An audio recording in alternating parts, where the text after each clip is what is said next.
It's not difficult to find a romantic viewpoint for Cragside, where, as if by the magician's wand, the whole scene has changed.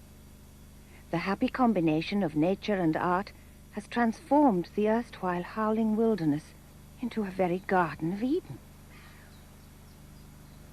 that writer, in 1903, clearly accepted without question the success, and indeed the beauty, of this complete gentleman's residence, hidden in its now mature forest. There certainly was a transformation of the bare hillside. But we need to ask whose taste was being satisfied, whose was the magic, and how it worked. To understand Cragside, we have to peel off the layers of its history, construction, design, and commissioning. What we see is the completion of a whole series of extensions to this relatively modest mansion. And we need to ask why the work was undertaken and for whom. This house was built in 1863 as a second home for William Armstrong, an industrialist and inventor who had pioneered hydraulic motors as early as 1839.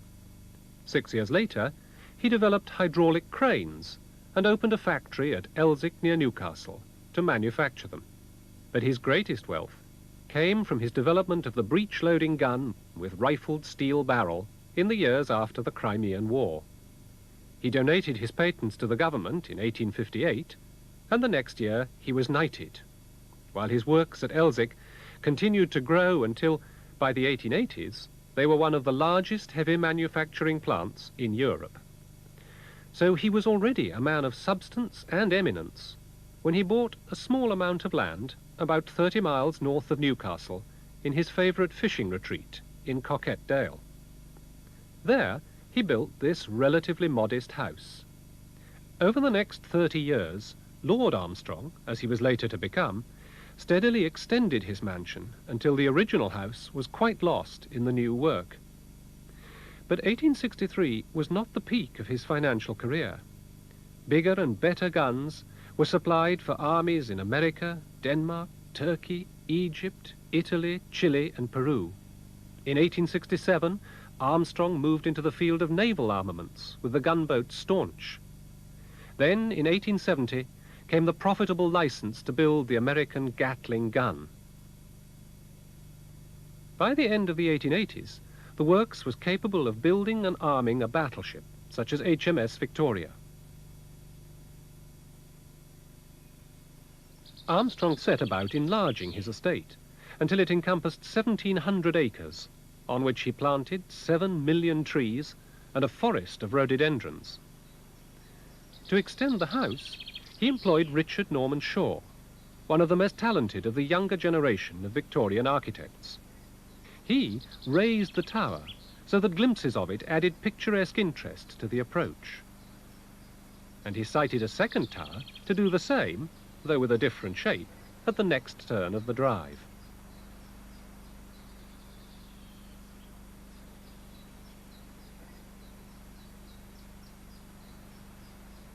At the end of the drive, the facade is displayed like a stage backcloth.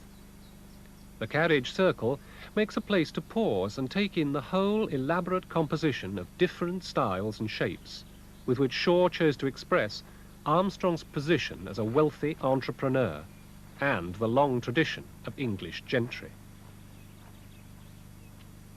The choice of stone as the main building material was logical enough. It was quarried on the spot or from the hill behind. It's also a quality material and demonstrates the wealth involved, especially in the fine cutting, as well as the solidity of the structure. But perhaps what's most interesting is the range of styles and their historical references. The main feature is the tower, suggestive of the Englishman's castle. In form, it's like the many border towers of the 16th century, such as Fatlip's Castle in nearby Roxburghshire. Armstrong called it the Gilnockie Tower, after the home of a 16th century robber baron called Armstrong. And he enjoyed the historical reference, commissioning an imaginative painting to hang in his house. The half-timbered gallery offers a rather different set of associations. Its bold black and white is not truly structural. The pegs are left sticking right out for show, and the timbers are only 1-inch boards. But the image is clear enough, a reminiscence of half-timbering in manor houses such as Ightham Moat, or buildings like Lavenham Guildhall, structures of the great Tudor period of merchant venturing. The same imagery is picked up in the gabled attic, which is in fact the master bedroom. Then there are medieval associations in the carriage archway. The Victorians saw this Gothic style as their true national style. But the main entrance arch has richer mouldings as an indication of the fixed hierarchies underlying the design of a Victorian mansion. The same distinctions can be seen in the windows. Larger and more costly designs light the gentry rooms. This, for instance, lights the entrance hall. But this plainer, smaller window is for the servants' hall. The house is sited so that your route brings you straight to the dramatic composition of the whole facade. There's not even a projecting porch to interrupt the backdrop. Instead, a recessed entry leads to a door which opens straight into a hall. To one side is an area with a fire and places to sit and wait. It's richly panelled in an almost Jacobean style. This entrance hall is the centre of the house's circulation space. The functional hierarchy of the architecture shows at once. The smaller, lower archway, closed by a door, leads to the hidden service rooms. The gentry are led directly on through the large open archway to the principal rooms of the house.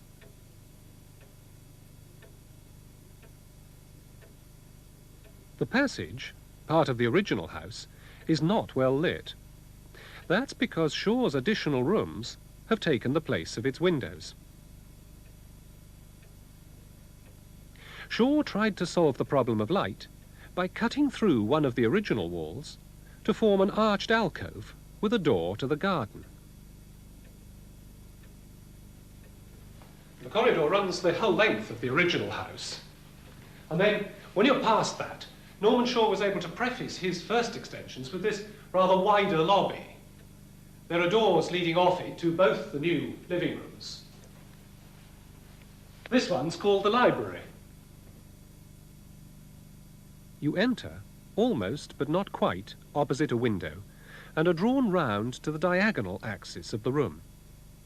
And here we can see how the architect has manipulated space, that's another part of his skill, to create a living area that meets the functional requirements of a wealthy Victorian and his wife.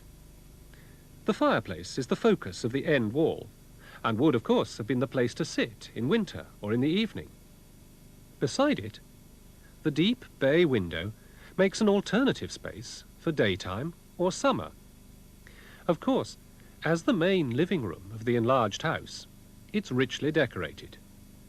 That was part of Victorian taste, suited to a wealthy gentleman. Equally typical of the period is the frank assemblage of a series of different stylistic motifs. Stained glass in the windows is a medieval touch. They were supplied by the fashionable design firm of Morris & Co. But it's very different in feel from the blue and white tiles of the fireplace, which are Renaissance in character. Blue and white was the very latest taste in 1870. It was part of the growing fashion for the Oriental. But that is also used in carved wooden decorations, designed by the architect.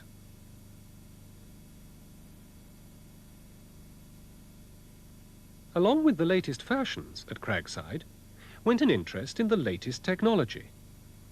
Armstrong's inventive bent resulted in the first domestic electric lighting in the world.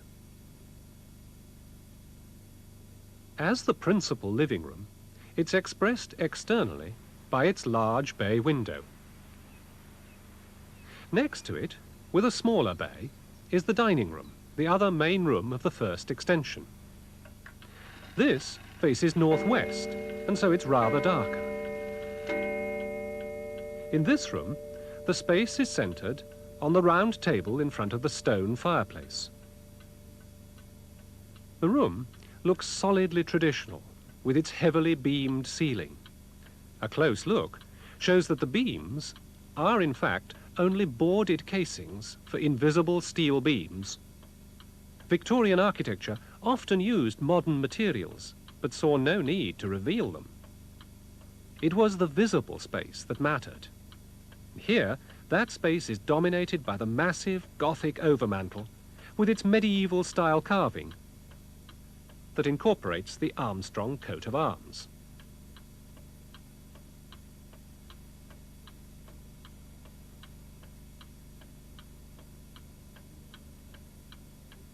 The whole thing is derived from the kitchen fireplace at Fountains Abbey. But this is an ingle nook with its own inner fireplace. It's a feature that derives ultimately from vernacular cottage architecture and emphasises the cosy values of hearth and home. It was where Lord Armstrong chose to have his portrait painted, but it's treated with a grandeur more suited to a rich medieval monastery than a cottage. I think the connotations of the ingle nook were very important to Armstrong and his architect, and they went to great lengths to achieve it. For instance, the flue from the boiler, which is down below here, had to be squeezed across into the wall behind me before being swung back into the main chimney. That was to make room for these stained glass windows beside the fireplace. Because what's going on here is not just a matter of space and structure. It's the design of the complete surroundings, which includes, for instance, these fire dogs designed by the architect, and this pair of benches on either side of the fire. Then again, across the whole end of the room, there's a great built-in buffet designed by the architect, flanked on one side by the door for the gentry, and this matching door leads to the kitchen.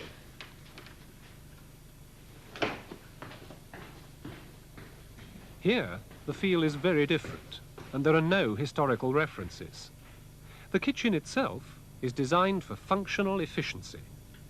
The glazed brick walls are easy to clean, as well as making the room light.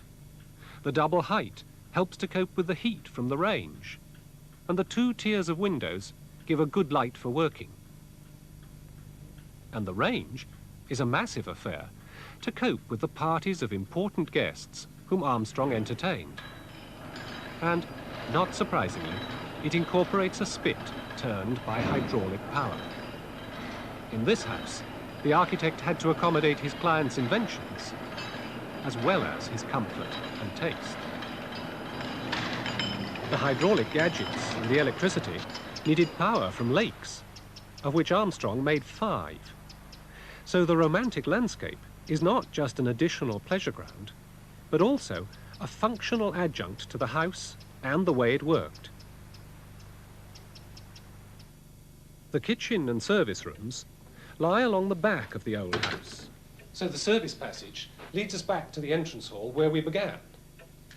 Then for the gentry, the route goes on through the arch and up the main stair to the upper floors. The arrangement is that of a traditional English newel stair, but the decoration is interesting. The lions, which Armstrong had converted as lamp holders in 1880, are heraldic beasts, reminders of chivalry and nobility. Armstrong was, in fact, created a baron in 1887. Also on the stair are specially constructed niches to hold the sculptures that were to be expected as the possessions of an aristocrat or a man of wealth in the 19th century.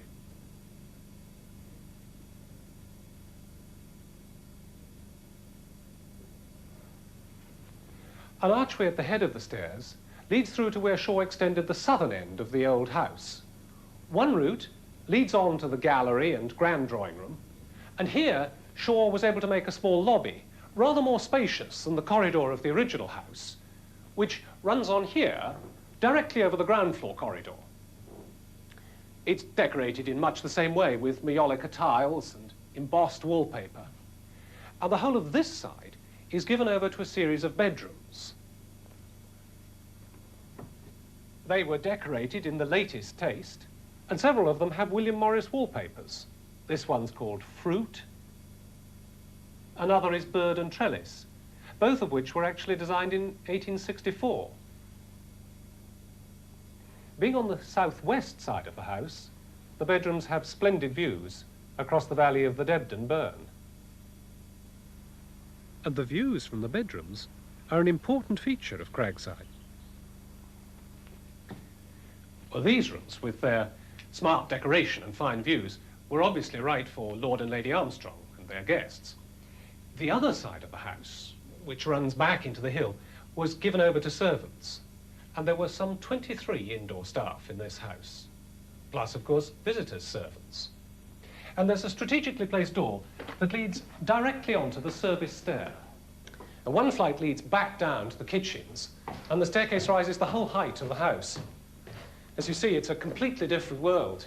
Bare wooden stairs, very plain decoration. At this point, a doorway leads through to the nursery suite, the top floor of the gentry part of the house. And there are 3 floors of servants' bedrooms and storerooms besides up here.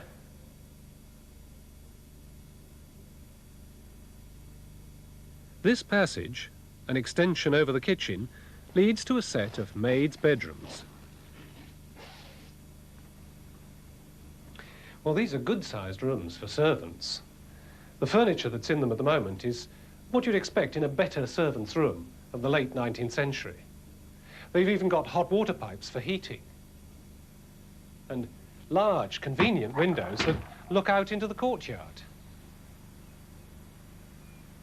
Back in the gentry part of the house, Shaw, in 1872-7, added further rooms on top of the entrance front. They're reached by a stairway from the lobby at the end of the first floor corridor. The first space you come to is the gallery, which has a total length of over 70 feet.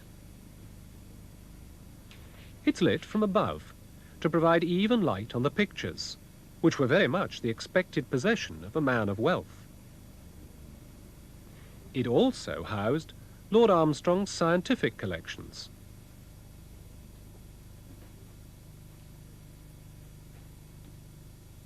From one end of the gallery, a small stair leads up to the master bedroom. This was originally designed as a billiard room, so it's a good size. But the suite, which includes a matching dressing room, was soon converted as the main guest bedroom. In fact, these rooms were decorated much as you see them for Lord Armstrong's grandest visitors, the Prince and Princess of Wales, in 1884.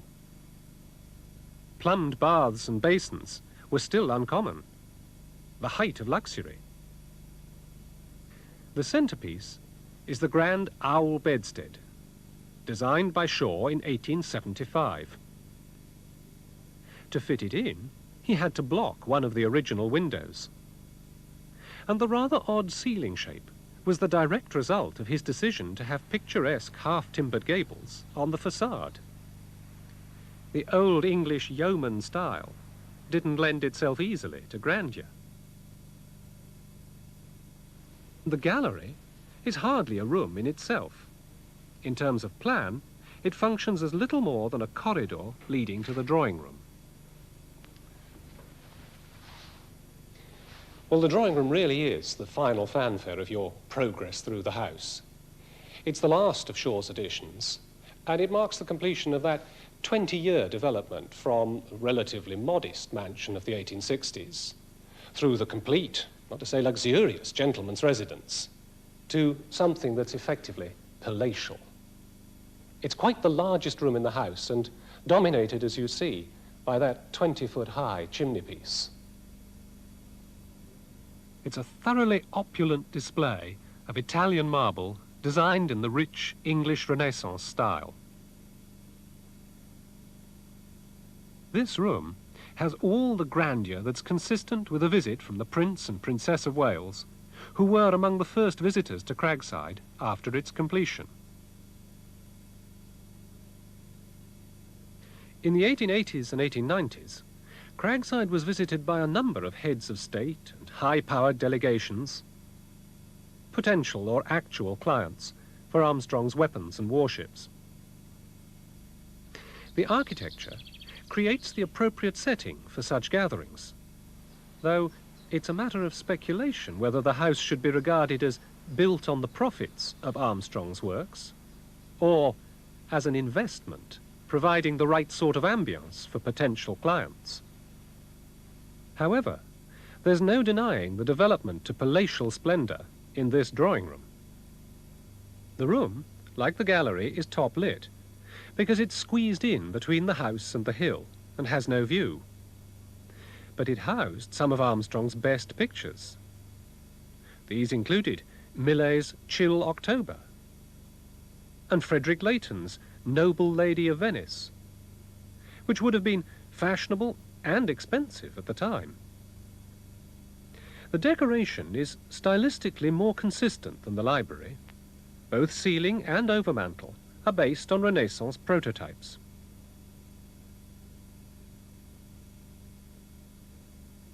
Yet the room retains an inglenook and a bay, though both are subtly different.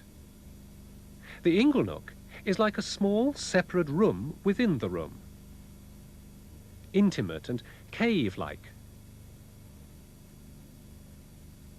The bay is much less spacious than that in the library, and it's cut off by its arch rather than included in the main space.